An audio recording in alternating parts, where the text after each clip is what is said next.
या friends, give me 1 minute. First let me check कि हम लोग लाइव हैं। Yeah hello friends, welcome to the India fat show and hope you are ready for new year celebration. I think जब हमने India fat की शुरुआत की थी, तब हमने ऐसा प्लेटफॉर्म रेडी करने का सोचा था जहां पे एक यूनिक क्रिएटिविटी हो। और अब इंडिया फैड आपकी क्रिएटिविटी को और ऑर्गेनाइज प्लेटफॉर्म भी देने की कोशिश भी कर रहा है। और डे बाय डे हमारे साथ ऐसे लोग भी जुड़ रहे हैं जिनके पास एक डिफरेंट टैलेंट है, और ऐसे लोगों को उनकी यूनिक क्रिएटिविटी के लिए सराहा भी जाता है। और आई फील कि गॉड ने हम सब के अंदर कुछ ना कुछ टैलेंट जरूर दिया होता है, बट उस टैलेंट को हमें पहचानने और निखारने की जरूरत जरूर होती है। वो हमें ऐसे नहीं पता चल सकता। स्पेशली अगर हम पेंटिंग की बात करें, तो उसके लिए हमारी इमेजिनेशन पावर, ड्राइंग में perfection and high level of concentration की जरूरत होती है। और जो आज के आर्टिस्ट हैं, जो हमारे साथ हैं, उनमें ये सब कुछ है। He is a god gifted artist from the childhood, और also a researcher in arts, Ayurveda and spirituality. और काफी अवार्ड से सराहा भी गया है इन्हें। Let's welcome mister Ram Dinesh Ram Kumar Agarwal. He is from Bombay. और दिनेश, हेलो दिनेश जी। हेलो दिनेश जी, कैसे हैं आप? बढ़िया बढ़िया एकदम बढ़िया। आप सुनाए, सब ठीक है ना? हाँ आप जी, हाँ जी, हाँ जी। सब बढ़िया, सब बढ़िया। बहुत बढ़िया लग रहा है आपको देख के। Yes, yes. और दिनेश जी, मतलब हमारे लिए तो काफी मैं अच्छा फील कर रही हूँ कि आप हमारे साथ हैं। एक रिनाउंड आर्टिस्ट हमारे साथ हैं, जिन्हें काफी वर्ल्ड आर्ट गैलरी में भी जिनकी पेंटिंग्स को सिलेक्ट किया गया है। तो जी। मैं हमारे व्यूअर्स भी आपसे जानना चाहेंगे कि कैसे आप बाय जैसे आपके अंदर ये जो टैलेंट है, कब आपको ये फील हुआ कि आपके अंदर ये जो टैलेंट है, ये निखर के आया है आपके अंदर से? क्योंकि जब तक कोई हमारी पहचान ना कराए, हमें पता ही नहीं चलता हमारे अंदर क्या टैलेंट जी छुपा हुआ है। जी। एक्चुअली बचपन से ही पेंटिंग करते आ रहा हूँ मैं। और मैंने कब शुरू किया है ये मुझे भी ध्यान नहीं है एक्चुअली। तो मुझे जहाँ तक याद है, जब मैं शायद 7th या 8th स्टैंडर्ड में था, ओके। तो तभी से मतलब मैं पेंटिंग करना शुरू कर दिया था। तभी से बड़ी बड़ी पेंटिंग बनाता था मैं। मतलब तब तो समझो कार्ड पेपर पे ही बनाता था। और मीडियम ज़्यादा करके वाटर कलर पे ही पेंटिंग्स होती थी। और हम्म। वो बना के फिर मैं स्कूल में ले जाता था, हमारे सर को दिखाता था। तो ऐसे चलता गया, चलते गया। मैंने कभी कोई क्लास वगैरह कुछ अटेंड नहीं की, कोई ऐसा एजुकेशन आर्ट का नहीं लिया है। अ, बस भगवान की देन है मुझे।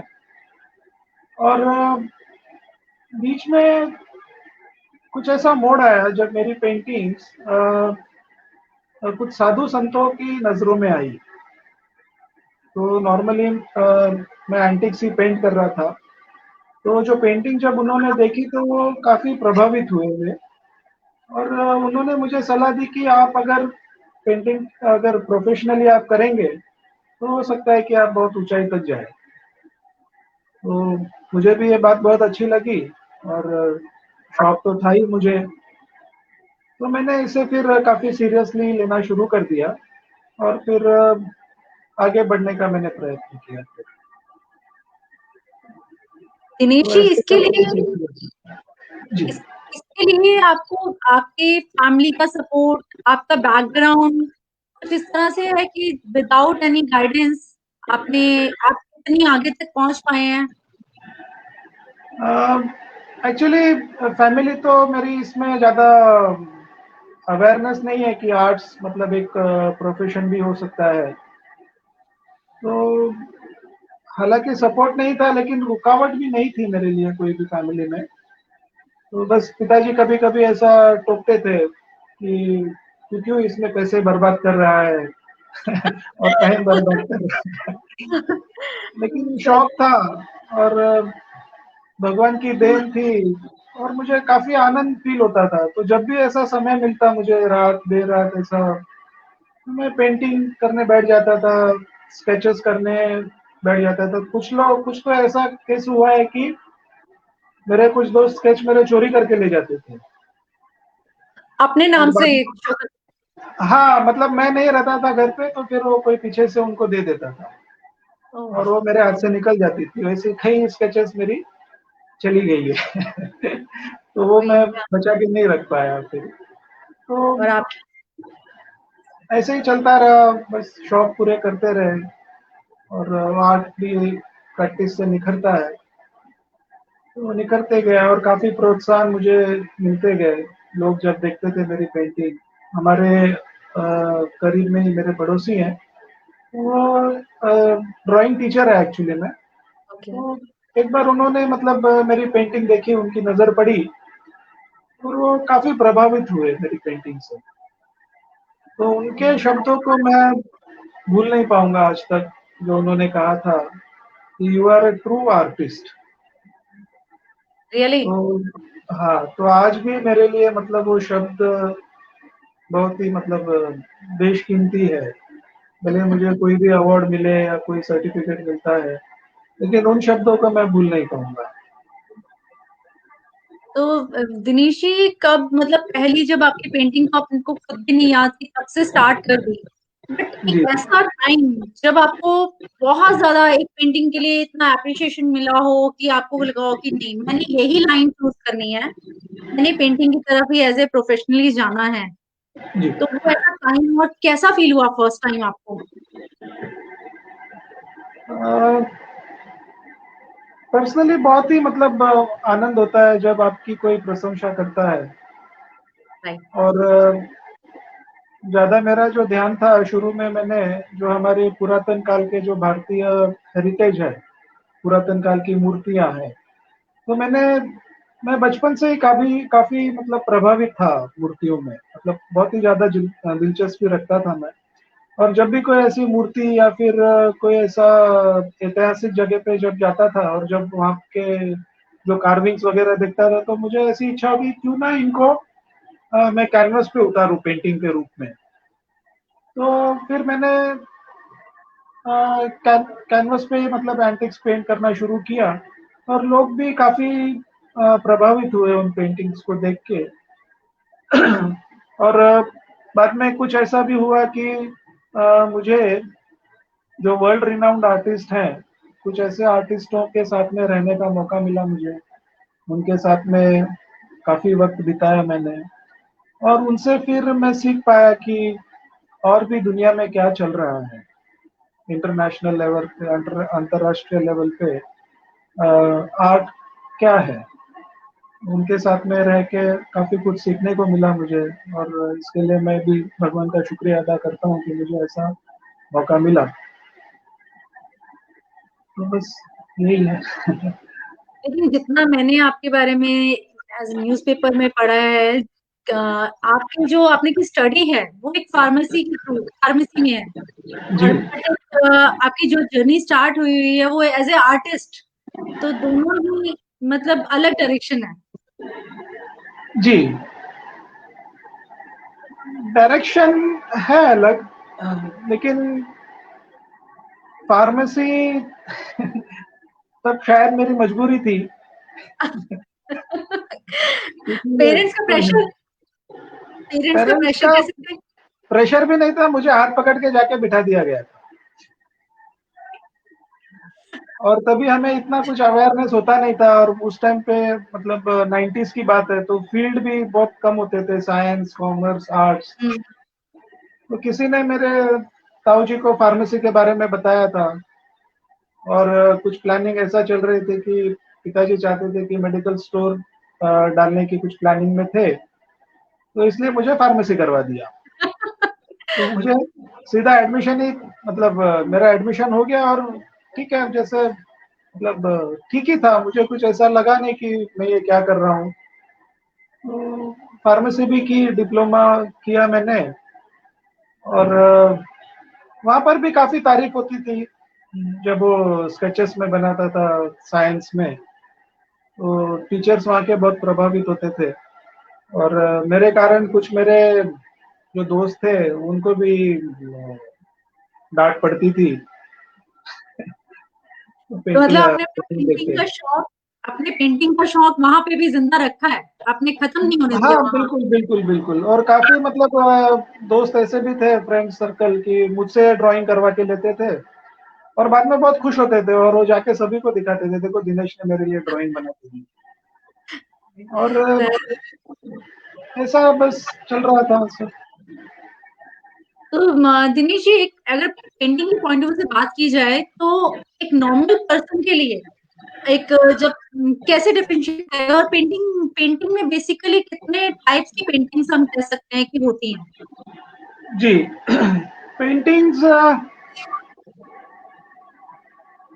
एक्चुअली बहुत वैरायटीज है पेंटिंग्स में भी। हम्म अ, हम्म आप अगर बोले तो शुरुआत में रियलिस्टिक रियलिस्टिक पेंटिंग है, सेमी रियलिस्टिक पेंटिंग है, फिर उसको फिगरेटिव, सेमी फिगरेटिव, कुछ लैंडस्केप्स, वाटरस्केप, फिर बाद में आप कौन सा मीडियम यूज करते हैं उसके ऊपर भी डिफरेंशिएट हो जाता है, जैसे वाटर कलर है या एक्रिलिक कलर है, आप ऑयल पेंट यूज करते हैं, फिर आप कैनवस पे बनाते हैं, पेपर पे बनाते हैं, कुछ कुछ लोग सिल्क पे भी बनाते हैं, कुछ लकड़ियों के टुकड़ों पे पेंट करते हैं, कुछ मिक्स मीडिया में भी बनती है पेंटिंग, तो ऐसे काफी वैरायटीज है ये तो आप सब। ये सब चीजों पे, मतलब एक नॉर्मली, वैसे बेसिकली आप ये सब चीजों पे पेंटिंग कर लेते हैं, जैसे ऑयल पेंटिंग है या एक्रेलिक है? हाँ जी, मैं एक्चुअली शुरू में मैंने जब मैं छोटा था तो वाटर कलर पे ही पेंट करता था और बाद में जब थोड़ा होश संभाला और जब कुछ प्रोफेशनल की तरफ मैं बढ़ा तब मैंने ऑयल पेंट शुरू किया। तो हालांकि मेरा तो कोई टीचर था नहीं, हम्म। तो अपने ही मतलब क्या बोले एफर्ट डाल के मैंने खुद ही मतलब ये सीखने का प्रयत्न किया कि ऑयल पेंट में कैसे यूज करूं और भगवान की भी कृपा थी तो काफी अच्छा चल पड़ा, मतलब मुझे कोई तकलीफ आई नहीं। फिर वाटर कलर भी यूज कर लेता हूँ, एक्रिलिक कलर भी यूज कर लेता हूँ अभी तो। और पहले तो फिगरेटिव में मैं काम करता था, जैसे मैंने बताया कि जो हमारी पुरातन काल की मूर्तियां एंटिक्स है उनको मैं कैनवस पे पेंट करता था। अब वो जो पेंटिंग्स है वो सभी बड़ी बड़ी पेंटिंग्स है और जब मैं काम करना शुरू करता था तो मुझे एक समय पे 10 से 12 घंटा मुझे पेंट करने के लिए आसानी से लग जाता था। अब उसी को पेंट करते करते कभी कभार ऐसा लगता था कि क्यों ना थोड़ा बहुत तो मूड चेंज होना चाहिए, क्योंकि उन पेंटिंग को काफी दिन भी लगते हैं पूरा करने के लिए। तो मूड चेंज करने के हिसाब से फिर मैंने थोड़ा वाटर कलर पेंटिंग्स बनाना शुरू किया, फिर सेमी सेमी फिगरेटिव भी बनाना शुरू किया, तो सभी पे मतलब पेंट कर पा रहा हूँ अभी, सेमी फिगरेटिव हो या realistic, semi realistic, abstract, figurative, landscape, waterscape, जैसा मूड हो मतलब जो इच्छा हो वैसा करने का प्रयत्न करता हूँ। तो बेसिकली कलाकार वो है कि जो अपने हृदय के हिसाब से जो कार्य करता है, Yes. अपनी भावनाओं को जो प्रस्तुत करता है वो कलाकार होता है। दिनेश जी, जैसे जब आप एक पेंटिंग स्टार्ट करते हैं जी तो जनरली कितना टाइम लग जाता है? क्योंकि हमारे क्या होता है, आपने जैसे कहा कि जो हमारे फीलिंग्स हैं उसको आप कैनवस पे उतारते हो, जी तो डे बाय डे हमारी फीलिंग्स, हमारे इमोशंस चेंज होते हैं। आज हमारे इमोशंस कुछ हैं, कल कुछ हैं। और जैसे कि आपने बताया कि एक पेंटिंग को मतलब एक दिन में 10-12 घंटे लग जाते हैं, जी। तो इतने टाइम में ये पूरी होती है। और जब आपने शुरुआत की तो कुछ और बनेगी, एंड करते करते कुछ और हो जाती होगी पेंटिंग। समय का ऐसा है कि आप क्या बना रहे हैं और साइज के ऊपर भी डिपेंड करता है। अब जो मैं जो बना रहा हूँ जो लाइफ साइज की पेंटिंग्स है उन्हें मतलब एक पेंटिंग को मुझे करीबन 1 बरस तक लग जाता है, क्योंकि वो साइज भी वैसी होती है और डिटेलिंग पे मेरा ज़्यादा ज़ोर होता है, तो जिसके कारण से समय स्वाभाविक है कि ज़्यादा ही लगेगा। और यदि आप बाकी समझो छोटी पेंटिंग अगर बनाते हैं, जैसे मैं अगर वाटर कलर की कोई लैंडस्केप बनाता हूँ, तो उसे समझो 3 से 4 घंटा, 5 घंटा डिपेंड करता है अगेन साइज़ के ऊपर।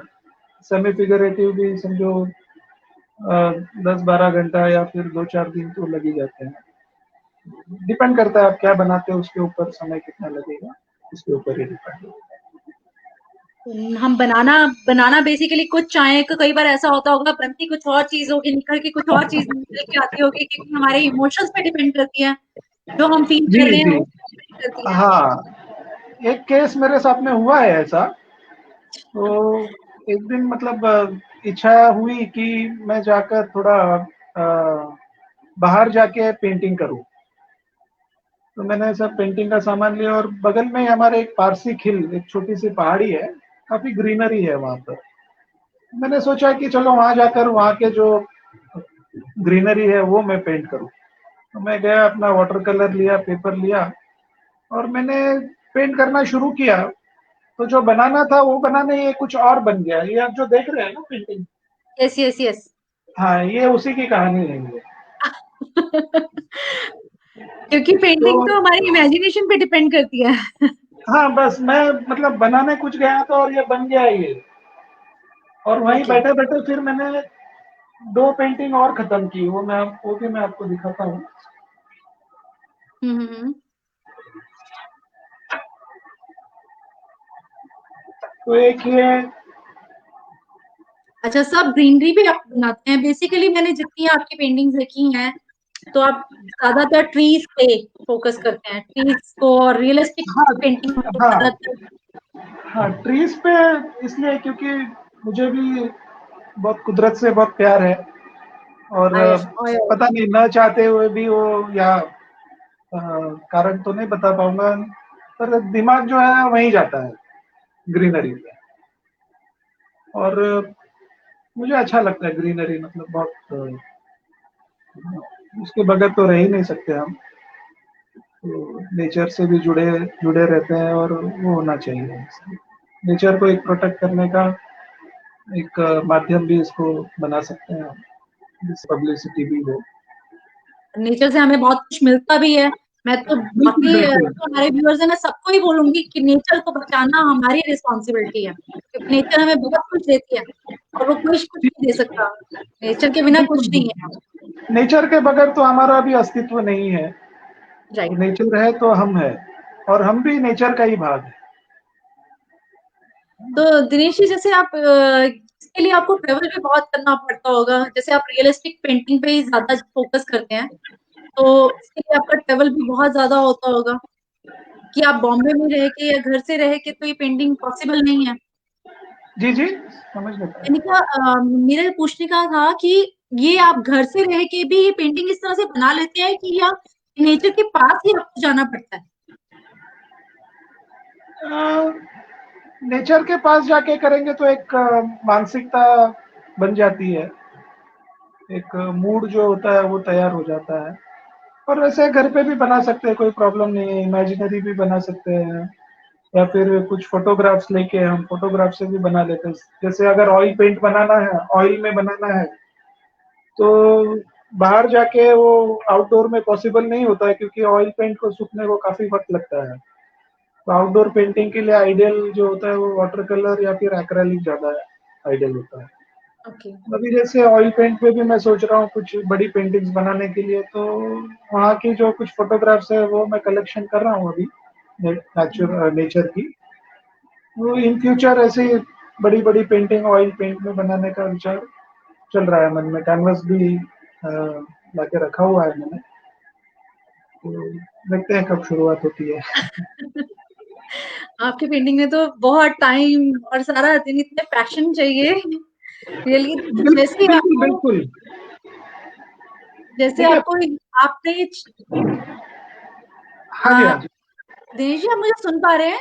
हाँ, हाँ, हाँ। जैसे जैसे आपको कोई गाइडेंस, कहीं की सपोर्ट नहीं मिली, तो कहीं मुझे ऐसा लगता है उस टाइम पे तो यूट्यूब वगैरह और कुछ गूगल मतलब इंटरनेट का भी इतना नहीं था, सोशली हम नहीं हाँ थे। बिल्कुल। तो आपने काफी चैलेंजेस भी फेस किए होंगे पेंटिंग के मामले में, पेंटिंग के लिए आपने काफी हाँ जी। चैलेंजेस भी face किए होंगे। मेरा पूछना था पेंटिंग में आपने काफी चैलेंजेस भी फेस किए होंगे। हाँ बिल्कुल, काफी ऐसे कुछ चैलेंजेस भी नहीं थे एक्चुअली देखा जाए तो, क्योंकि भगवान साथ में था ना मेरे। यस। हाँ, तो सबसे भगवान साथ ज्यादा में बड़ा रहेगा तो सपोर्ट। चैलेंज। यस, बट जी जी विदाउट एनी जी। गाइडेंस, विदाउट एनी गाइडेंस इतना ज्यादा मतलब कहीं से सपोर्ट ना मिलना, फिर भी आप इतनी अच्छी जो आपकी पेंटिंग वर्ल्ड आर्ट गैलरी में भी सिलेक्ट हुई है, काफी जगह, कहाँ कहाँ वैसे आपकी कहाँ कहाँ सिलेक्ट की गई है, हमारे व्यूअर्स को बताना चाहेंगे आप? आ, जी जी जी जी। काफी नेशनल एग्जीबिशंस पे एग्जिबिट हुई है पेंटिंग, इंटरनेशनल एग्जीबिशंस में भी काफी एग्जिबिट हुई है। और कुछ इंटरनेशनल कॉफी टेबल जो बुक होती है उसमें भी 2 दफा पेंटिंग प्रिंट हुई है मेरी। और अभी जनवरी में और एक कार्यक्रम आने वाला है, वर्ल्ड आर्ट फेयर। उसमें भी भगवान की कृपा से मेरी पेंटिंग सिलेक्ट हुई है। वो शायद 10 जनवरी से 15 जनवरी तक वो चलने वाला है, वर्ल्ड आर्ट फेयर। और कुछ एक छोटा नेशनल अवार्ड भी प्राइवेट एग्जीबिशन में, कंपटीशन में मिल चुका है। तो ऐसे धीरे धीरे स्टेप बाय स्टेप चल रहे हैं। आपके फैमिली मेंबर्स कितने खुश होते होंगे जब आपको ये अवार्ड से नवाजा जाता होगा, जहां से भी, क्योंकि एक पेंटिंग को एक वर्ल्ड वर्ल्ड में एक नाम मिलना बहुत बड़ी बात है। जी है, बस भगवान है तो सब है। आपका तो बिलीव बिजली गॉड होगी। पे बहुत ज्यादा है। बिल्कुल बिल्कुल, क्योंकि जब मैं पेंट करके जब पेंटिंग खत्म हो जाती है ना, तब मैं भी हैरान होता हूँ कि ये कैसे बनाई मैंने। हम्म। क्योंकि मुझे ही मतलब मैं खुद तो पेंटिंग देख के अचंभा करता हूँ मैं। पेंटिंग या कोई भी कला आप लेंगे ना, तो ये एक तपस्या है। हम्म। तो जैसे मैं जब पेंट करता हूँ तो सिर्फ मैं और पेंटिंग, तीसरा विचार दिमाग में नहीं होता या था जब मैं पेंटिंग करता हूँ। तो बस यही है, तपस्या है आर्ट। और आप जितना तपस्या करेंगे उतना आप ज्यादा निखरेंगे, है ना। बाद में आपको प्रसिद्धि मिले या धन दौलत कमाए, वो मेरे ख्याल से एक बाई प्रोडक्ट हो जाता है। Yes yes. तो कला जो है वो आपके आनंद के लिए है ज्यादा, मेरी समझ में। और आपके आत्म शांति और आनंद के लिए भगवान ने आपको दिया है। तो इसको आप अपने आप को संतुष्ट करने में और अपने आप को आनंदित करने में ज्यादा जोर देना चाहिए, ऐसा मुझे लगता है। जो सफलता है वो आपके लिए बाई प्रोडक्ट होगी फिर। तो दिनेश जी, जैसे अगर एक नॉर्मल पर्सन के लिए मैं कहूँ कि अगर वो पेंटिंग में जनरली एक एक पेंटिंग सुंदर लग रही है, वो चीज देख के ही एक नॉर्मल पर्सन देखता है, या कुछ उसमें कुछ व्यूज, क्या चीज एक जनरली देखी जाती है पेंटिंग को लेने के टाइम? जी जी जी जी। पहले तो देखिए, आप वही चीज खरीदेंगे ना जिनसे आप प्रभावित होते हैं, यस। है ना। अब उसके बाद वो कैसा है या कैसा नहीं है, वो आप बाद में उसका मुआयना करेंगे। तो जो एक मेरे ख्याल से 2 प्रकार के आर्ट कलेक्टर्स होते हैं। एक तो जो आर्ट खरीदते हैं अपने घर को सजाने के लिए, ये हो गया एक तरह का आर्ट लवर। दूसरा एक आर्ट कलेक्टर होते हैं, जो पेंटिंग कलेक्ट करते हैं, जिनको शौक होता है पेंटिंग कलेक्शन का। और उनके लिए थोड़ा वो अलग सा बन जाता है। तो उनके लिए सिर्फ वो प्रभावित होने तक सीमित नहीं रहता है, तो वो उसमें और बारीकियों में जाते हैं। और कलाकार कौन है वो भी देखते हैं वो, और कल को क्या उसकी रीसेल वैल्यू आ सकती है, ये भी उनके लिए थोड़ा महत्वपूर्ण होता है। तो आर्ट मतलब सिर्फ ये घर सजाने तक सीमित नहीं है एक्चुअली पेंटिंग का। इसे एक बहुत सारे लोग हैं जो एक इन्वेस्टमेंट तौर पे भी इसको देखते हैं, और इसका अवेयरनेस भारत में कम है, बल्कि यस। भारत छोड़ के आप अंतरराष्ट्रीय लेवल पे जाएंगे तो ज्यादा अवेयरनेस है। वैसे ऐसा क्यों है कि दिनेश जी की हमारे इंडिया के ही इतने पेंटर हैं जो बहुत अच्छी पेंटिंग बनाते हैं, बहुत अच्छी, लेकिन उन्हें इंडिया में इतना सम्मान नहीं मिलता और बाहर इंटरनेशनल लेवल पे हर पेंटिंग को इतना सराहा जाता है। ऐसा क्यों है? कुछ कारण तो बता नहीं पाऊंगा, लेकिन ऐसा है तो सही। तो यही इच्छा मन में है कि जैसे इंटरनेशनल लेवल पे भारतीय कला को मैं लेके जाऊं, और उनको मतलब एक ऐसी ऊंचाई तक पहुंचाऊं जिससे भारत का भी नाम हो, है ना। तो यही इच्छा मन में लेके आगे मैं चल पा रहा हूँ। और थोड़ा कला का अवेयरनेस भारत में भी कम है, ये बात भी सही है। हम्म। तो इसी के लिए कारण हम बहुत लोग सारे हो सकते हैं। भारत में, इंडिया में आर्ट लवर कम है, आर्ट की कदर कम है। इसी के लिए ही इंडिया फेड ने ये मिशन स्टार्ट किया है कि हम हर आर्टिस्ट के साथ एक इंटरेक्टिव सेशन के थ्रू लोगों को अवेयर करें कि क्या है आर्ट बेसिकली। क्या एक एक पेंटिंग को बनाने में, जैसे आप कह रहे हैं, एक एक साल लग जाता है, एक बच्चे की जी तरह आप उसे संभालते हैं, उसकी केयर करते हैं। उसके बाद भी यहाँ इंडिया में इसकी वैल्यू नहीं है और इंटरनेशनल लेवल पे इतनी ज्यादा वैल्यू है। जी उसमें उसको अवार्ड दिए जाते हैं, वहां की बिल्कुल। बुक्स में आपकी पब्लिश की गई है पेंटिंग, बट इंडियन जी इंडियन लेवल पे उसकी कदर नहीं है। ऐसा क्यों? मैं सब लोगों से ये भी जानना चाहूंगी कि हमारे यहाँ पे, यहाँ ये इतनी ज्यादा आर्ट है, उसे समझें। अब हम हर जी कल्चर को, बाहर के कल्चर को फॉलो कर रहे हैं, हमारे इंडिया में ही बहुत कुछ है, बहुत कुछ। बिल्कुल बिल्कुल विदेशी बिल्कुल। जैसे लोग हैं हाँ जी। जो इतनी, मैंने कहा आप जैसे लोग हैं जो इतनी सुंदर पेंटिंग बनाते हैं। बहुत तो सारे लोग हैं, बहुत सारे लोग हैं। यस। तो जी। दिनेश जी, आप ये वर्कशॉप भी लेते हैं?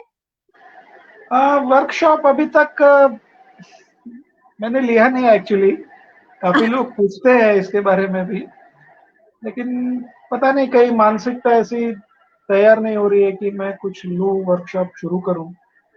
पता नहीं अगर भविष्य में शुरू करूँ या नहीं करूँ, पता नहीं क्या निर्णय लूंगा। तो हो सकता है शुरू भी करूँ, और देखते हैं। अभी तक तो कुछ ऐसा निर्णय नहीं है, करना है या नहीं करना है ऐसा। तो जब ऐसा लगेगा कि करना है तो फिर शायद चालू भी करूँ। क्योंकि यंग आर्टिस्ट जरूर आपकी तरह बनना चाहेगा, उसको भी होगा। कोई भी यंग आर्टिस्ट जो स्टार्ट करेगा होगा कि मेरी पेंटिंग देश विदेश में जानी जाए। तो आप बिल्कुल। यंग आर्टिस्ट को कुछ अभी आप सिखाते नहीं है, कुछ गाइडेंस देना चाहेंगे? देखिए, मैं सभी को यही कहूंगा, खासकर जो युवा है हमारे, आर्टिस्ट जो है, आप पूरा 100% आपकी कला को दीजिए। जितना हो सके आप उसमें डिटेलिंग करने का प्रयत्न कीजिए, और इसको एक साधना के रूप में लेना है आप।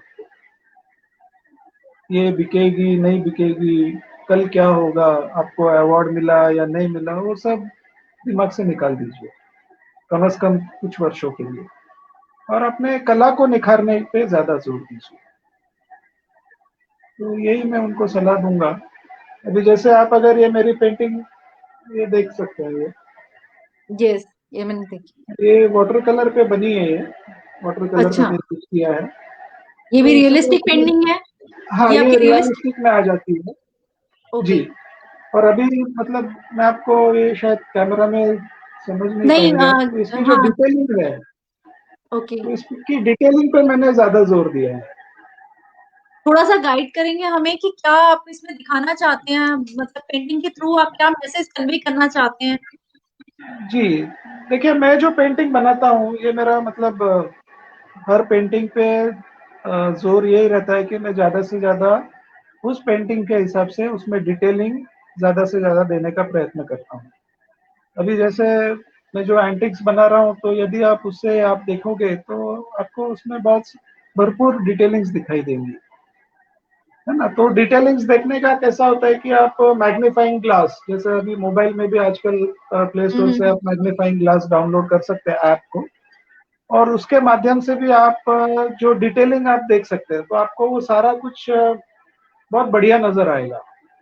उसमें डेप्थ नजर आएगी आपको, कलर मिक्सिंग नजर आएगा आपको, है ना।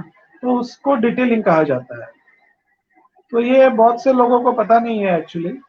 तो मेरी हर पेंटिंग पे यही जोर होता है, और सभी आर्टिस्टों को मैं यही बोलूंगा कि आप अपनी डिटेलिंग पे ज्यादा जोर दीजिए, तो उसी से पेंटिंग की वैल्यू होती है, तो पेंटिंग जब के आप हिसाब बना से होता है वो भी।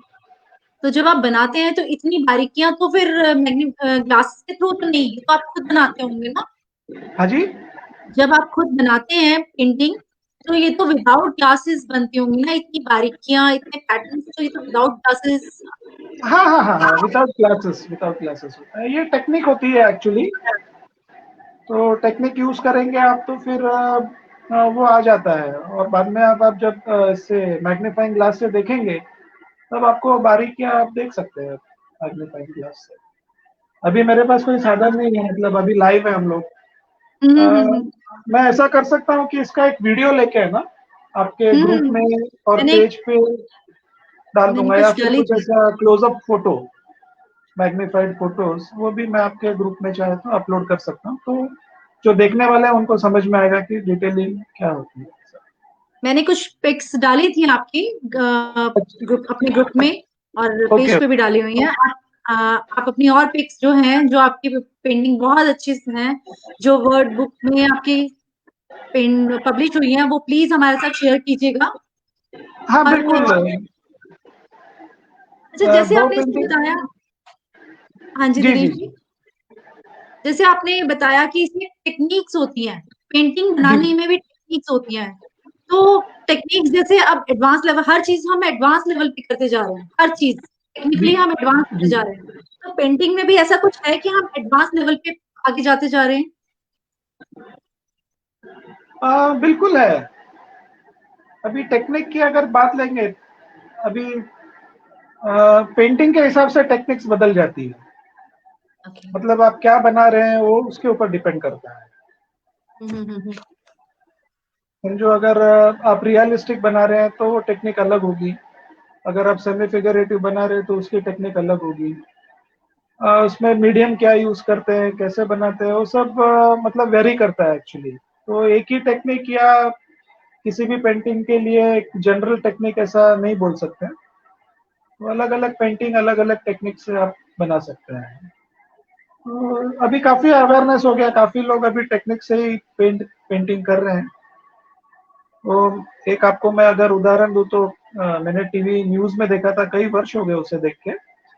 वो फॉरेन का एक आर्टिस्ट था, तो वो क्या टेक्निक यूज करता था, वो कलर है ना वो पीता था। हाँ, ओके। 2 4 5 कलर वो पी लेता था, और फिर कैनवस पे वो उल्टी करता था।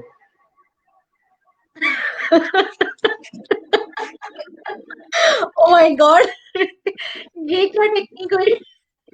हाँ, और उसकी अच्छी 5 5 डॉलर, 5 5 हजार डॉलर्स में मेरे ख्याल से वो पेंटिंग बिकती भी थी उनकी। ये किसी तो ने ये वीडियो मैंने देखी तो न्यूज में उसने देखा, भी मुझे ट्राई? ध्यान आ रहा है ये। हाँ जी। मैंने कहा ये कुछ टेक्निक होगी कि माउथ पे कैसे उसको कलर को फिल करना है और कहाँ कौन सा कलर फिल करना है, क्योंकि दो तीन कलर्स का कॉम्बिनेशन लेके नहीं मतलब नहीं, कितनी माउथ बार। फील नहीं करना, पीता था वो, बड़ा और फिर उसको डिफरेंट वॉमिट करता था ऐसा। और डिफरेंट तो ये टेक्निक मैंने है। न्यूज में देखा था एक्चुअली। ये ओके। न्यूज में रिपोर्ट थी उनकी एक्चुअली। अब मुझे ध्यान नहीं, बहुत छोटा था तभी न्यूज में आया था। तो ऐसी कई सारी टेक्निक डिस्कवर कर हाँ, तभी। वही मुझे लगा कि आजकल हम इतने टेक्निकली एडवांस होते जा रहे हैं, तो जी पेंटिंग में भी एक एडवांस लेवल आ गया है। जैसे ब्रश और कैनवस पे तो करते ही हैं, बट उसके लिए जैसे अब मैंने मैंने सुना है कि हम पेंटिंग का, जो लोग इतनी ज्यादा, जैसे अब आप लोगों की पेंटिंग्स काफी कॉस्टली होती हैं, तो सबके जी लिए प्रैक्टिस करना थोड़ा सा मुश्किल हो जाता है। तो मैंने जी। जहां तक सुना है कि इसके प्रिंट भी निकाले जाते हैं। हाँ बिल्कुल। अभी जैसे बहुत सारे लोग ऐसे होते हैं कि जो पेंटिंग खरीदना चाहते हैं, लेकिन उनके जो पॉकेट है वो उनको इजाजत नहीं देते हैं, है ना। तो इसमें एक प्रिंटेड आर्ट का एक ऑप्शन है, यानी कि जैसे किसी आर्टिस्ट ने जो पेंटिंग बनाई है, तो वो ओरिजिनल अगर नहीं खरीद पाते हैं तो उसी पेंटिंग को कैनवस पे या पेपर पे प्रिंट किया जाता है, डिजिटल प्रिंटिंग होती है वो। तो वो प्रिंट काफी चीप भी होते हैं, तो आर्ट लवर मेरे ख्याल से जो ओरिजिनल नहीं खरीद सकते तो वो प्रिंट में भी जा सकते हैं। बट वो भी बढ़िया ही है एक्चुअली ऐसा, क्योंकि हर उसमें कोई ऐसा मतलब महंगी पेंटिंग तो खरीद नहीं पाएगा। तो उसमें क्वालिटी वाइज और सब कलर्स सब कुछ सेम ही लगता है, कोई बिल्कुल बिल्कुल, वो differentiate? As it is canvas पे प्रिंट हो जाती है, बढ़िया कैनवस का क्वालिटी भी अच्छी होती है। और बहुत बढ़िया, अभी तो टेक्निक वैसी आ गई कि बहुत बढ़िया प्रिंटिंग होती है। और अभी ये प्रिंटेड आर्ट्स काफी चलन में आ रहा है, काफी लोग इसमें मतलब अब्रॉड में तो बहुत ही अवेयरनेस है इसकी। अब इंडिया में भी धीरे धीरे ये बढ़ रहा है। तो इसमें डिफरेंस करना तो बड़ा मुश्किल हो जाता होगा कि क्या रियल रियल आर्ट है, क्या आपकी पेंटिंग रियल थी और क्या आपका प्रिंटेड आर्ट है। तो डिफरेंस कैसे क्रिएट करेंगे इसमें? वो पता चल जाता है, आइडिया आ जाता आप है। जैसे आर्ट लवर को आप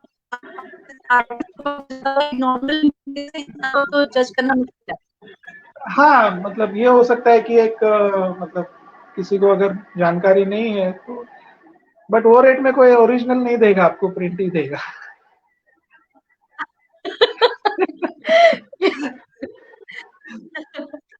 तो वो भी आर्टिस्ट के पास ही उसकी, जैसे आप पेंटिंग आप सेल करते हैं तो वो भी आर्टिस्ट ही करते हैं, वो उसके राइट्स भी हाँ आर्टिस्ट के वो पास होते हाँ वो राइट्स आर्टिस्ट के पास ही होते हैं, और काफी मतलब वेबसाइट्स ऐसी हैं या फिर कुछ एजेंट्स भी होते हैं जो इसको अवेलेबल कराते हैं, तो आप उनसे परचेस कर सकते हैं। तो अभी तो एक्सक्लूसिव सेक्शंस होते हैं उसमें प्रिंटेड आर्ट्स का, तो हैं। उसमें ओके। तो कोई डिफिकल्टी है नहीं, आपको सिलेक्ट करना है और ऑर्डर देना है, दैट्स इट। तो पेंटिंग आपको रोल होके घर पे हम्म। डिलीवर हो जाती है। फ्रेम आपको कराना होता है उसमें, क्योंकि फ्रेम करके डिलीवर करना थोड़ा रिस्की भी होता है। और आप अपने हिसाब से जैसा चाहिए आपके इंटीरियर के हिसाब से आप उसको फ्रेम कर सकते हैं, तो बेसिक आइडिया ये है। तो इसमें कोई भी साइजेस हम ले सकते हैं, छोटे से बड़ा, मतलब किसी भी साइज के, अगर किसी का रूम बड़ा है उसके हाँ अकॉर्डिंग ड्राइंग। हाँ, बिल्कुल बिल्कुल, कस्टमाइज साइज भी ले सकते हैं इसमें। तो जैसे आपको रिक्वायरमेंट होती है वो उस हिसाब से भी प्रिंटिंग हो जाती है। वो प्रिंटर के पास उतना कैपेसिटी होना चाहिए बस। यदि बड़ी में प्रिंट करना है तो वो कैपेसिटी, और छोटी भी हो जाती है, कोई प्रॉब्लम नहीं है। आपको इसमें जो एक डिजिटल फोटोग्राफ होना जरूरी होता है प्रिंटिंग के लिए, इसको ध्यान में रखना है, हाई पिक्सल फोटो होनी चाहिए, तो उससे ओके। प्रिंट कर सकते हैं आप। तो कैसे भी कर सकते हैं। जी जी जी जी, बिल्कुल। तो दिनेश जी, अभी रिसेंटली आपका क्या, आप किस प्रोजेक्ट पे काम कर रहे हैं? जैसे आप रियलिस्टिक पेंटिंग पे जाते हैं जी तो जी किसी जी टाइप जी जी। कर रहे हैं? अभी जैसा मैंने बताया कि बचपन से ही मैं जो एंटिक्स होते हैं उनसे मैं काफी प्रभावित रहा हूँ, है ना। और हम्म। मेरे ऊपर काफी उनका प्रभाव हो जाता है देखते ही ऐसा। तो मैंने ये सब महसूस करने के बाद में निर्णय लिया कि क्यों ना मैं एक ऐसा एक कलेक्शन बनाऊं, जिसमें सारी जो हमारी भारतीय धरोहर है पुरातन काल की, उनको मैं कैनवस पे क्यों ना पेंट करूं। तो ये सोचकर मैंने एक प्रोजेक्ट की शुरुआत की है, जिसका शीर्षक है एंटिक्स ऑन कैनवस। ओके। तो इसमें सभी मतलब लाइफ साइज की पेंटिंग्स में बना रहा हूँ अभी, जो 6.5 फीट हाइट या 7 फीट, डिपेंड करता है एक्चुअली। तो इस प्रोजेक्ट पे मेरा काम चल रहा है, और इसमें पता नहीं मैं कितनी बना पाऊंगा। टारगेट तो मतलब 100 पेंटिंग का रखा है मैंने अपने लिए। तो अभी इसमें मेरे ख्याल से 3 5, मेरे ख्याल से 6 7 पेंटिंग, 5 मेरे ख्याल से कंप्लीट हो गई, 2 पे अभी काम चल रहा है। और इसे जल्दी फास्ट करने की सोच रहा हूँ, तो अपने आप को तैयार कर रहा हूँ। तो और आप काफी सारा बड़ा दिन, प्रोजेक्ट है, और काफी। सीरियसली 100 पेंटिंग, जैसे एक एक पेंटिंग में कितना टाइम लग जाता है जनरली, जैसे आपने 100 का टारगेट माना हुआ है? जी, अभी जैसा मैंने बताया आपको कि मुझे जब मैंने शुरू किया था तो एक एक पेंटिंग मुझे मतलब 1 बरस लग जाता था। तो उस टाइम पे मैंने 5 पेंटिंग एक साथ शुरू की थी। मतलब 5 कैनवस एक साथ पे काम चल रहा है, पाँचों कैनवस पे एक साथ काम चल रहा था। तो वो 5 कैनवस मैंने 5 बरस में पूरे किए। तो एवरेजन आप मानेंगे तो उस टाइम पे मुझे एक पेंटिंग के लिए 1 बरस लगा। लेकिन अभी मेरी मैं देख रहा हूँ कि स्पीड बढ़ चुकी है। तो यदि मैं कोशिश करूँ तो मेरे ख्याल से 3-4 महीने में शायद एक पेंटिंग कर पाऊंगा मैं। हालांकि इसमें क्या मूड का भी एक बहुत बड़ा फैक्टर हो जाता है। यस। तो अभी जो मैंने पेंटिंग शुरू की है वो उस पे ब्रेक लगा हुआ है एक्चुअली। तो 2-3 महीने पे मतलब उस पे कुछ काम ही नहीं कर पा रहा हूँ, ऐसा हो। बाकी लॉकडाउन में मूड कैसा रहा आपका? हाँ जी, लॉकडाउन में मूड कैसा रहा आपका? क्योंकि लॉकडाउन कहीं में काफी पेंटिंग मैंने लॉकडाउन में की एक्चुअली। एक लॉकडाउन अगर मेरे हिसाब से कहें तो मेरे लिए तो ब्लेसिंग ही है। जैसे हम लोग कहते हैं कि अ, आपदा में अवसर आप ढूंढिए, तो कुछ ना कुछ उसमें भी अवसर होता है। हम्म, तो मैंने लॉकडाउन को काफी इस्तेमाल किया और काफी सारी पेंटिंग मैंने इस लॉकडाउन के दौरान पूरी की। और काफी बढ़िया रहा लॉकडाउन मेरे ख्याल से लॉकडाउन नहीं होता तो शायद मैं आज आपके पेज पे नहीं होता शायद। सही कह रहे हैं आप। तो ये आप आने वाली जनरेशन, जो आपकी जनरेशन है, आप उसको भी अपने घर पे फैमिली मेंबर्स को भी सिखा रहे हैं, अपनी पेंटिंग का हुनर देते जा रहे हाँ हैं हाँ हाँ, मेरा बेटा आपकी? है। हम्म। हाँ, तो उससे मैं मतलब वो काफी अच्छी पेंटिंग करता ही है एक्चुअली। अगर करने बैठे तो उसे मैंने एक पेंटिंग सिखाई थी, मतलब उसने बनाई भी काफी अच्छी। लेकिन उससे शायद आगे कुछ बढ़ने का अभी तक विचार नहीं बना है उसका। आईटी फील्ड में है अभी।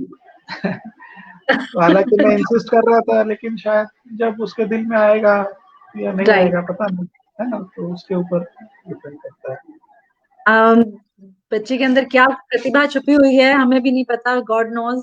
जैसे आपके बिल्कुल पेरेंट्स बिल्कुल। आपको मना करते थे, आपके फादर आपको मना करते थे कि क्यों पैसे बर्बाद कर रहे हैं, और हाँ आज हाँ देखो पेंटिंग से आप इतने इतनी अच्छी कीमत पे जाती हैं आपकी पेंटिंग्स। हाँ, आज मतलब कभी भी मना नहीं करते थे, बस ऐसे ही कहीं एक हंसी में कमेंट छोड़ देते थे मस्ती के हिसाब से। Yes yes yes. तो ऐसा था। और आज वो है नहीं, शायद आज होते तो खुश होते ये सब देख के शायद। तो उनका मतलब बोलना था ऐसा, कभी मना नहीं किया उन्होंने मतलब मुझे ऐसा कि ये क्यों कर रहा है। हालांकि कभी कभी तो अभी हमारी एक मेडिकल स्टोर हुआ करती थी मुंबई में। तो मतलब कस्टमर का टाइम होता था तो भी मैं पेंटिंग करने बैठ जाता था। तो काफी डांट पड़ती थी उस टाइम पे मुझे। वो जुनून ही आज आपका ऐसा है कि वो आपको वर्ल्ड फेयर तक लेके गया है। अगर वो जुनून नहीं होता तो आप इतनी आगे तक इन पेंटिंग्स को नहीं लेके जा सकते होते। जी जी, एक जुनून प्रैक्टिस के कर बिगर, कर। हाँ जुनून के बिगर मेरे ख्याल से कुछ है नहीं है। वो पागलपन होना जरूरी है आप में। राइट। मतलब जो पागलपन के साथ में काम करते हैं तो मेरे ख्याल से जो सफल हुए वो सारे पागलपन पे ही थे। ऐसा मतलब उनके अंदर वो काम करने का जुनून था, है ना? तो ये पागलपन होना बहुत जरूरी है। मतलब ये सिखाया नहीं जाता है, ये आपको होना चाहिए। Bye bye. सही। और आर्ट्स में भी मैं मतलब काफी रिसर्च किया है मैंने। तो ये जो पेंटिंग्स मैं बना रहा हूँ ये सब मतलब अपने आप से रिसर्च करके ये कौन सी टेक्निक कहाँ पर इस्तेमाल होगी। अभी जैसे मैं एंटिक्स की जो पेंटिंग्स बना रहा हूँ, एंटिक्स ऑन कैनवस जो कलेक्शन है मेरा, तो उसमें अलग अलग मूर्तियां अलग अलग प्रकार की होती है ना? तो कुछ हम्म। मार्बल की बनी हुई होती है, कोई टेराकोटा की बनी हुई होती है, कोई मेटल की बनी हुई होती है। तो आपको उसको उसी रूप में बनाना है। हम्म। मतलब अगर आप मेटल के बना रहे हैं तो फिर वो मेटल लुक उसमें आना चाहिए आपकी पेंटिंग में। अगर आप जी। मार्बल की बना रहे हो तो मार्बल का जो लुक है वो आपकी पेंटिंग में आना चाहिए। क्योंकि मैं जो बना रहा हूँ मतलब उनका पोर्ट्रेट है जो एक्चुअली एग्जिस्ट कर रहा है। हम्म। कोई इमेजिनरी या फिर वैसा नहीं बना रहा हूँ मैं, जो एक्चुअली एग्जिस्टिंग जो एंटिक्स है उसे मैं हम्म। कैनवस पे कर रहा हूँ। जैसे एलिफेंटा केव्स है, वहाँ के हम्म। जो कितने सुंदर सुंदर पैनल्स है उस टाइम के बने हुए हैं। तो बहुत बढ़िया एकदम, पता नहीं, मैं बता नहीं पाता हूँ कि क्या फीलिंग, मतलब मतलब मानसिकता में हम चले जाते हैं वो देख के। बहुत सुंदर, बहुत सुंदर। तो जैसे आप ये अभी जो आप रिसेंटली प्रोजेक्ट पे वर्क कर रहे हैं, तो गवर्नमेंट की तरफ से भी वहां पे आपको सपोर्ट मिलता है? गवर्नमेंट की तरफ से एक्चुअली कुछ योजनाएं चलती है। अ, अभी ये पता नहीं, बहुत से लोगों को शायद पता नहीं होगा।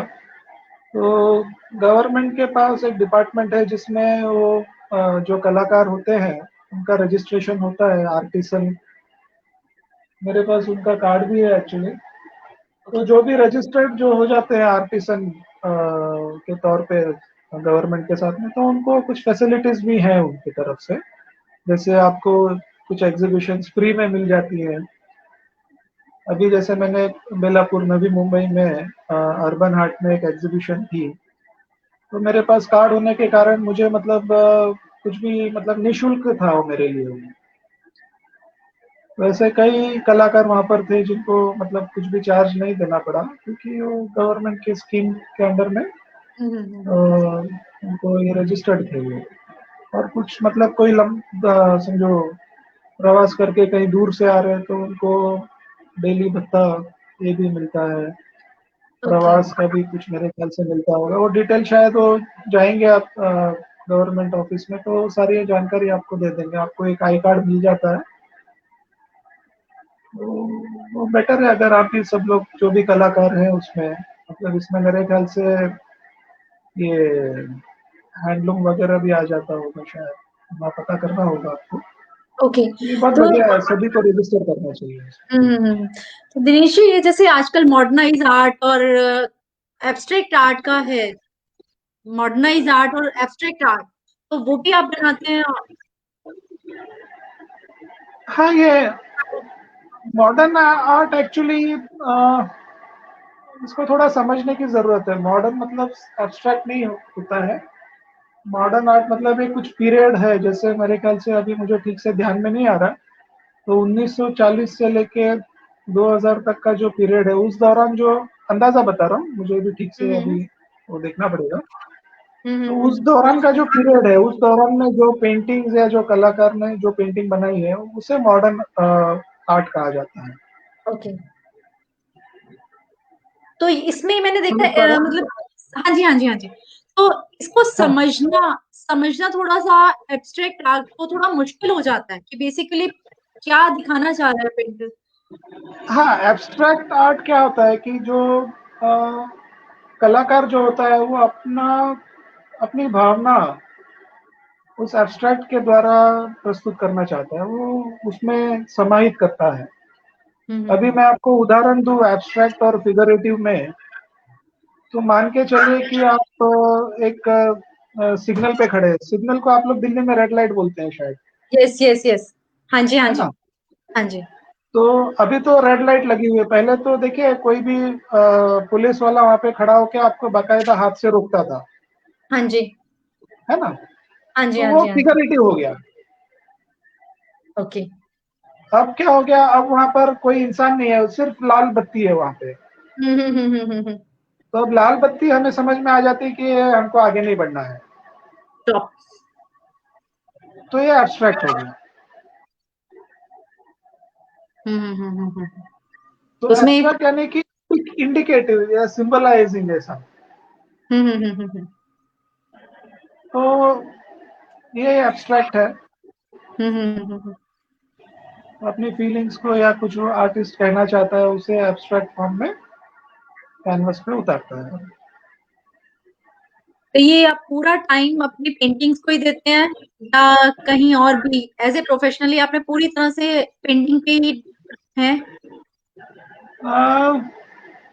एक्चुअली पूरा पूरा टाइम तो मैं नहीं दे रहा हूँ।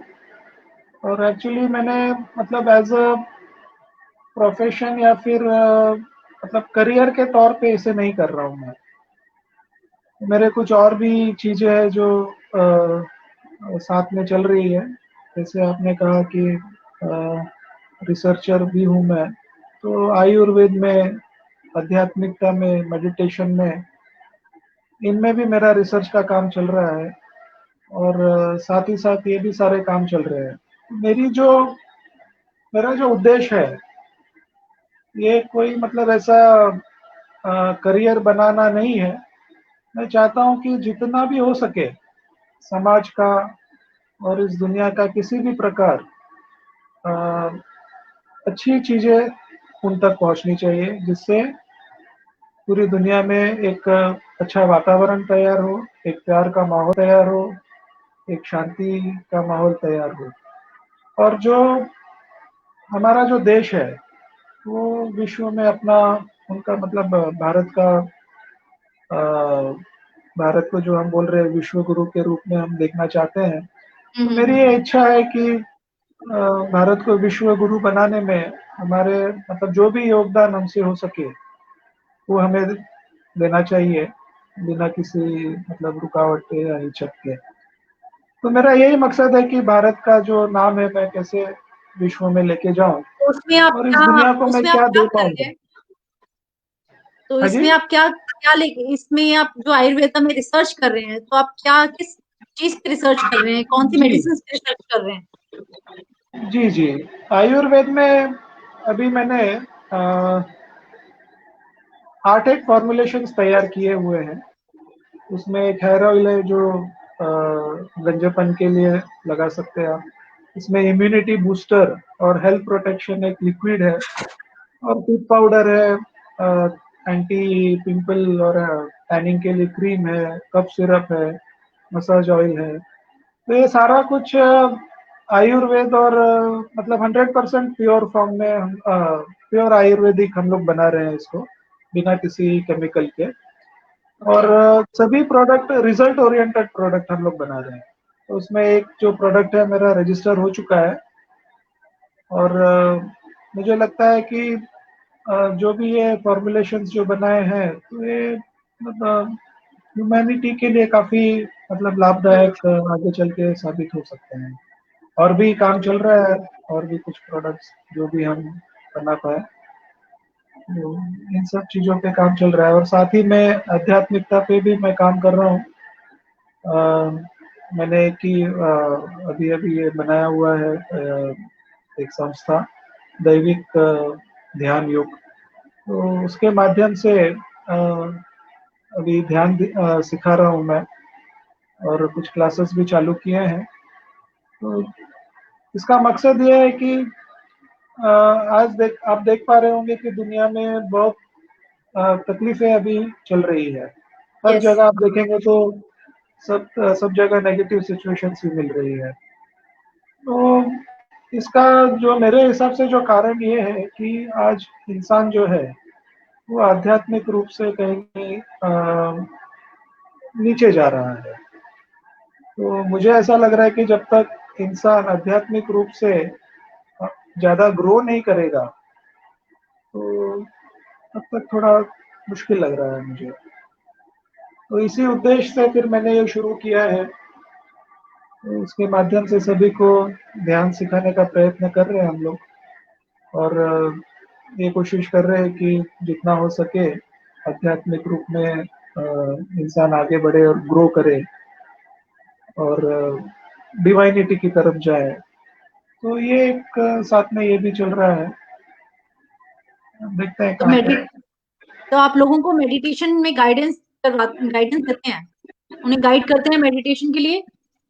जी, मेडिटेशन के लिए गाइड करते हैं। और मतलब साथ में बैठ के मैं करवाता हूँ और उनको ओके। सिखाता हूँ कि आप ऐसा करिए। तो बस यही है। दिनेश जी, रियली मैं कहना चाहूंगी कि मतलब कोई सोसाइटी के लिए इतना नहीं सोचता कि अगर जैसे आप पेंटिंग के लेवल पे इतनी ज्यादा पेंटिंग आपके वर्ड आर्ट फेयर में और कॉफी बुक टेबल पे पब्लिश भी हुई है, फिर भी आप एक सोसाइटी को कुछ देकर जाना चाहते हैं, स्पिरिचुअल लेवल पे भी सोच रहे हैं। और मुझे कहीं ना कहीं लगता है दिनेश जी, आप और इंडिया फैट, हमारा मिशन भी ऐसा ही है कुछ, सोसाइटी के लिए हम कुछ करना चाहिए। यही सोच के हमने इंडिया फैट की नींव रखी है कि जो हमारे आर्टिसंस हैं उनको एक प्लेटफॉर्म बिल्कुल, नहीं मिलता, उन्हें एक ईज़ी प्लेटफॉर्म दिया जाए। तो बिल्कुल, हम दोनों का एक कॉन्सेप्ट सेम है, बट आपका बिल्कुल, स्पिरिचुअलिटी लेवल पे भी है। तो और हम लोग एक सोशल इम्पैक्ट भी क्रिएट करना चाहते हैं। और मैं अपने व्यूअर से भी रिक्वेस्ट करूंगी कि जो सोसाइटी के लिए कुछ भी करना चाहे, या बिल्कुल, जिनमें डिफरेंट क्रिएटिविटी हो, वो अपनी अपनी क्रिएटिविटी को हमारे प्लेटफॉर्म पे सेल करना चाहता है, या वर्ल्ड वाइड शोकेस करना चाहता है, तो हमारे साथ जरूर जुड़े और हमसे कांटेक्ट करें। और thank you Dinesh ji for giving us for valuable time and sharing your spiritual thoughts. सच में बहुत अच्छा लगा आपसे बात करके, इतनी नॉलेज मिली कि कोई ईगो नहीं, कुछ नहीं, और आप इतनी कूलली हमसे बात कर रहे हैं। मुझे बहुत अच्छा लगा आपसे बात करके, आपके साथ सेशन लेके। थैंक यू जी, दिनेश जी। जी। मैं भी आपसे रिक्वेस्ट करूँगा यदि आप अगर चाहें ना तो एक दैविक ध्यान योग का अगर आप रख पाएँ, एक हम्म। कार्यक्रम, तो उसके लिए आप सोचिए। जरूर, हम अपने व्यूअर से, जो भी हमारे ग्रुप के मेंबर्स या जहाँ पे भी जो ये लोग देख रहे हैं, जी, अगर मेडिटेशन में कहीं आगे आना चाहते हैं, मेडिटेशन में कोई जी। गाइडेंस चाहिए, तो दिनेश जी से या हमसे कांटेक्ट कर सकते हैं, हम एक सेशन कर सकते हैं, नो डाउट। बिल्कुल, बहुत बिल्कुल, अच्छा बिल्कुल, रहेगा कि हम लोग एक बिल्कुल। सेशन, और फ्री ऑफ कॉस्ट अगर हम सोसाइटी को कुछ दे सकें, तो इससे बढ़ के क्या बात होगी। हाँ, ये सब फ्री है, कुछ भी चीज़ का शुल्क नहीं है। हम्म। तो बहुत-बहुत धन्यवाद आपका। Thank you Dinesh ji, thank you so much कि आप हमारे शो पे आए। Thank you so much. Okay, सभी बाय को बाय। नमस्कार, धन्यवाद। नमस्कार।